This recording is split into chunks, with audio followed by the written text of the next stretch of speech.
I'm Mumu, and in this video, I'll be going through everything that you need to know about the Minecraft 1.12 color update in only 5 minutes. Because you're probably busy with real life, but you still want to keep up with what is new in Minecraft on the PC, this is going to be as quick as possible. So, let's get started. Colors across dyed items like wool, banners, shulker boxes, beacon beams, and even sheep have been made more consistent, except for purple shulker boxes to match purple blocks as of right now. Concrete powder blocks have been added among many other new blocks. Concrete powder blocks are affected by gravity and are crafted with a shapeless crafting recipe of any color of dye, for sand, and for gravel. When concrete powder blocks hit water, they become the next new block type, concrete. Concrete is almost perfectly smooth and vibrant like wool for people who don't like the reddish tint of hardened clay. Quick note, hardened clay is now called terracotta. This is because you can now make glazed terracotta by cooking any terracotta block in a furnace. These blocks can be placed in 4 different directions and are very vibrant. They aren't pulled by sticky pistons and don't stick to slime blocks. Beds now come in multiple colors by crafting them with a single color of wool or by making a white bed and dyeing it. Beds now have the slight change of 3D legs. Beds are now bouncy, but not as bouncy as slime blocks, and you do take about half damage. Parrots have been added as passive mobs that spawn in jungle biomes. Parrots have a tendency to follow both passive and hostile mobs and mimic the mob's sounds in a higher pitch. Right-clicking on a parrot with seeds will tame it, but parrots cannot be bred as of right now. Your tame parrots will fly after you and teleport to you if you get too far ahead, except when you make them sit by right-clicking them on the ground. Walking into your tame parrot will make them sit on your shoulder, and jumping will make them fly off. Parrots will also dance to music played by a jukebox, and right-clicking on a parrot with a cookie will actually kill it. Parrots drop normal feathers upon death. A second mob has been added. It is called the Illusioner, and it is another illager.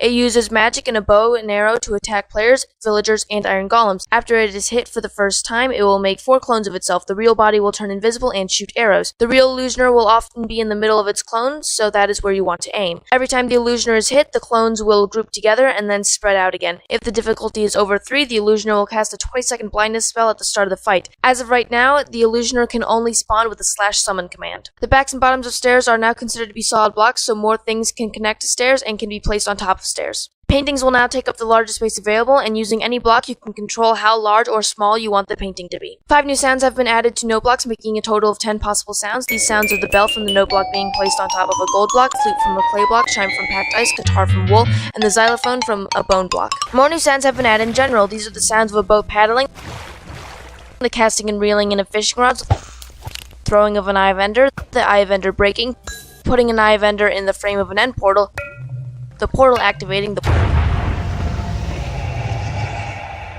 player drowning, and the sound of the player burning.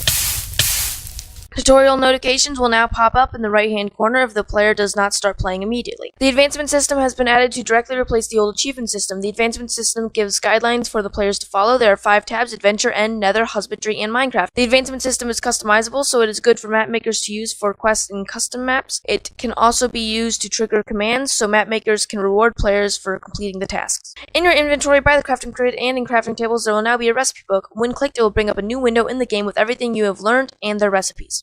Note that materials that require the 3x3 grid to be crafted will not show up in your recipe book when you're crafting from your inventory. You will unlock recipes as you find new materials, and the game will notify you with a pop-up in the right-hand corner. Items you can't craft will be red, but if you have all of the required items, you can take the crafted item out or click the item in the recipe book however many times you want to craft it. Or you can shift-click the item in the recipe book and it will fill the crafting grid as much as it can with the items that you have in your inventory. Varied items will be in the recipe book as one icon, and you need to right-click to choose which variants you want. Another change that has been made to crafting is that items not used in a crafting table or crafting grid in your inventory will be put back into your inventory instead of throwing the items out into the world. In creative mode, you can now save toolbars. The controls can be changed in the control menu, but the default way to do so is to hold C and press the number key to save the toolbars, and to load it, you can hold X and press the same number key. You can see your saved toolbars in the creative inventory in the Save Toolbars tab. You can completely remove a toolbar by saving an empty toolbar. A small change to creative is that the miscellaneous and materials tab has been grouped together as one in the creative menu. There have been changes to commands and map making, lots of changes that you can go really in depth on, but I'm not going to do that. Basically, with the advancement system, you can now call commands and make different checks. The function system lets map makers make predetermined groups of commands to run. Map makers also now have the ability to control what recipes players have access to. There have also been changes to some commands to make them faster to run, along with lots of other small changes to help the map making community. There is now a text-to-speech tool called the Narrator, which you can configure in chat settings to narrate nothing, all, just chat, or just the game. Mumu003 says cows are amazing. Now it's time for some really small changes. Players' bodies don't turn sideways when running backwards. Terracotta now has a slightly different color to wool on the in-game map. Magma blocks now burn forever when lit, and Minecraft is now on Java 8. If you don't know what that means, don't worry, it is good for map makers and doesn't affect gameplay. There have also been a lot of bug fixes. Two notable ones is that you can now sleep even when a neutral zombie pigman is nearby, and your tamed dogs will no longer attack your tamed cats even if you accidentally hit them. And that is everything that you need to know about Minecraft 1.12. Thank you so much for watching. I've been Mumu, and I'll see you later.